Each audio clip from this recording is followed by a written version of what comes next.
Assalamualaikum warahmatullahi wabarakatuh. Di sini saya akan menjelaskan tentang perjuangan bangsa Indonesia dalam mempertahankan kemerdekaannya. Nah, sebelumnya apa sih manfaat mempelajari materi tersebut? Nah, manfaatnya yang pertama adalah bahwa segala sesuatu pasti membutuhkan proses. Yang kedua, untuk menuju kesuksesan kita tetap memerlukan bantuan orang lain. Yang ketiga, sebelum mengambil keputusan kita perlu memikirkan segalanya dengan matang terlebih dahulu. Yang keempat, perbedaan bukan halangan untuk bersama-sama menuju sukses. Yang kelima, jangan mudah merasa puas dan bangga, teruslah belajar dan memperbaiki diri. Dan yang keenam, masa lalu yang pahit bukan untuk diratapi, tapi untuk dijadikan pelajaran demi masa depan yang lebih cerah. Materi ini membahas tentang dua tema. Yang pertama, perjuangan militer atau kekuatan bersenjata. Yang kedua, perjuangan diploma. Nah, untuk perjuangan militer, yang pertama adalah pertempuran Surabaya. Pertempuran arek-arek Surabaya ini dengan pihak sekutu bernama Nika diawali oleh insiden bendera di Hotel Yamato, Surabaya pada 19 September 1945. Salah seorang tentara Belanda menurunkan bendera merah putih lalu menggantinya dengan bendera Belanda. Hal ini menimbulkan kemarahan rakyat Surabaya. Arek-arek Surabaya menurunkan bendera Belanda tersebut dan merobek warna biru agar menjadi warna bendera Indonesia. Selain peristiwa perobekan bendera, kedatangan pasukan sekutu ke Surabaya pada 25 Oktober 1945 yang dipimpin oleh Brigjen AWS Malabi memicu kemarahan arek-arek Surabaya. Hal ini terjadi karena tentara sekutu membebaskan tahanan di penjara di Kalisosok, menduduki pangkalan udara Tanjung Perak dan gedung internasional. Para pemuda pun melawan dan menimbulkan pertempuran bersenjata yang menewaskan Brigjen AWS Malabi.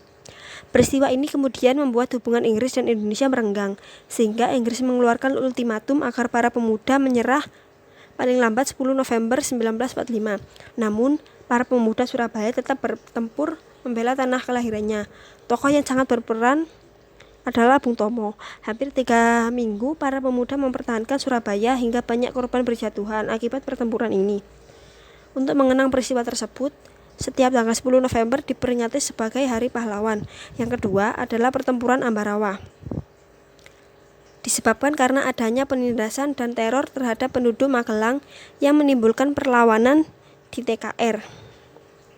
Perlawanan ini terjadi sejak 23 November 1945 hingga 12 Desember 1945 dengan dipimpin oleh Imam Adrongi dan Letkol M. Sarbini. Pertempuran Ambarawa berhasil memukul mundur pasukan sekutu dan Nika ke Ambarawa. Letkol Isdiman, Mayor Soeharto, dan Kolonel Sudirman juga ikut terlibat dalam pertempuran Ambarawa. Pasukan sekutu dan Nika yang terdesak pada 15 Desember 1945 akhirnya meninggalkan daerah Ambarawa dan menandai berakhirnya pertempuran Ambarawa. Untuk mengenang peristiwa ini, setiap tanggal 15 Desember diperingati sebagai Hari Infanteri. Yang ketiga, pertempuran Medan Area. Pertempuran ini terjadi karena beberapa peristiwa. Yang pertama, karena insiden yang dilakukan oleh salah satu penghuni di hotel di Jalan Bali, Medan, tanggal 13 Oktober 1945 yang menginjak lencana merah putih. Para pemuda Indonesia yang marah kemudian menyerang hotel tersebut sehingga timbul banyak korban. Kedua adalah adanya ultimatum dari pimpinan tentara sekutu di Sumatera Utara yaitu T.E.D. Kelly tanggal 18 Oktober kepada rakyat Indonesia untuk menyerahkan senjatanya kepada sekutu. Hal ini memicu perlawanan antara rakyat Medan dengan sekutu.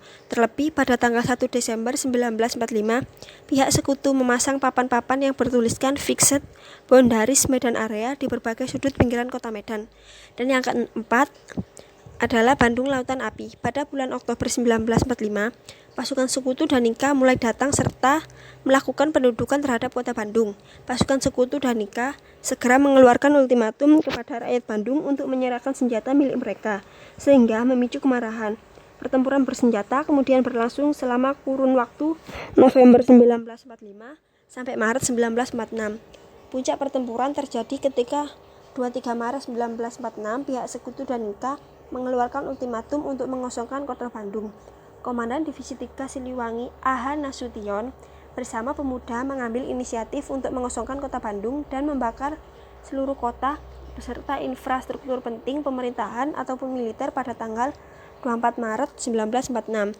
Salah satu tokoh yang berperan dalam pertempuran ini adalah Moh Toha yang harus gugur ketika berupaya meledakkan gudang mesin milik Nika di Bandung Selatan. Peristiwa ini kemudian dikenal dengan peristiwa Bandung Lautan Api. Nah, yang kedua adalah diplomasi. Dan isi diplomasi yang pertama adalah Linggarjati. Perundingan Linggarjati dilakukan pada 10 November 1946, dinamakan Perjanjian Linggarjati karena perjanjian ini memang berlangsung di daerah Linggarjati dekat Cirebon. Di dalam Perjanjian Linggarjati, Indonesia diwakili oleh Perdana Menteri Sultan Syahrir, sedangkan Belanda diwakili oleh Prof. Schermerhorn. Perjanjian Linggarjati dipimpin oleh Lord Killearn yang merupakan seorang diplomat Inggris. Hasil perundingan Linggarjati ini cukup berarti bagi Indonesia. Ini karena isi perjanjian Linggarjati dapat memberikan peluang baru bagi Indonesia untuk mendapatkan kedaulatan negerinya sendiri. Meski isi perjanjian telah diuraikan secara jelas, namun dalam perkembangan selanjutnya, Belanda melanggar ketentuan perundingan tersebut. Pelanggaran Belanda atas perjanjian Linggarjati ini dilakukan dengan menjalankan agresi militer Belanda 1 pada 21 Juli 1947. Yang kedua adalah Renville. Perjanjian Renville dilaksanakan di atas geladak kapal Renville milik Amerika Serikat pada 17 Januari 1948. Dalam perundingan Renville, pemerintah Indonesia diwakili Perdana Menteri Hamid Syarifuddin. Dan Belanda diwakili oleh Abdul Qadir Widjojoatmojo. Hasil perjanjian ini memberikan peluang kedaulatan bagi Indonesia meski posisinya semakin terdesak oleh Belanda. Meski isi perjanjian Renville sudah cukup jelas, namun nasib dan kelanjutan perundingan ini relatif sama dengan perundingan Linggarjati. Pada akhirnya Belanda melanggar perjanjian Renville ini. Hal ini dilakukannya dengan melakukan agresi militer 2 terhadap Indonesia pada 19 Desember 1948.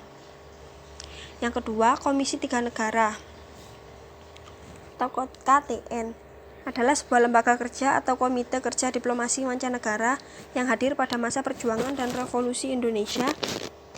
Mempertahankan kemerdekaan lembaga ini dibentuk pada tanggal 25 Agustus 1947.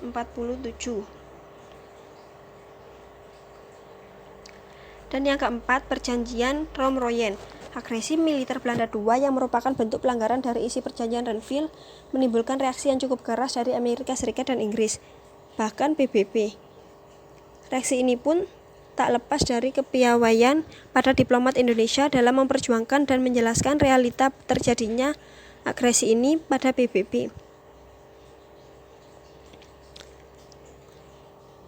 Kemudian konferensi meja bundar. KMB dilaksanakan di Den Haag pada 23 Agustus sampai 2 November 1949. Konferensi ini dihadiri oleh perwakilan Republik Indonesia, Belanda, dan BFO. Pertemuan ini menjadi salah satu upaya yang berhasil membuat Indonesia terbebas dari Belanda. KMB menghasilkan beberapa dokumen penting, yaitu Piagam Kedaulatan, Status Persatuan, Kesepakatan Ekonomi, dan Kesepakatan terkait sosial dan militer. Ir Soekarno terpilih menjadi Presiden RIS dan dilantik pada 17 Desember 1949. 3 hari kemudian, Presiden Soekarno membentuk Kabinet RIS dengan Muhammad Hatta sebagai menterinya.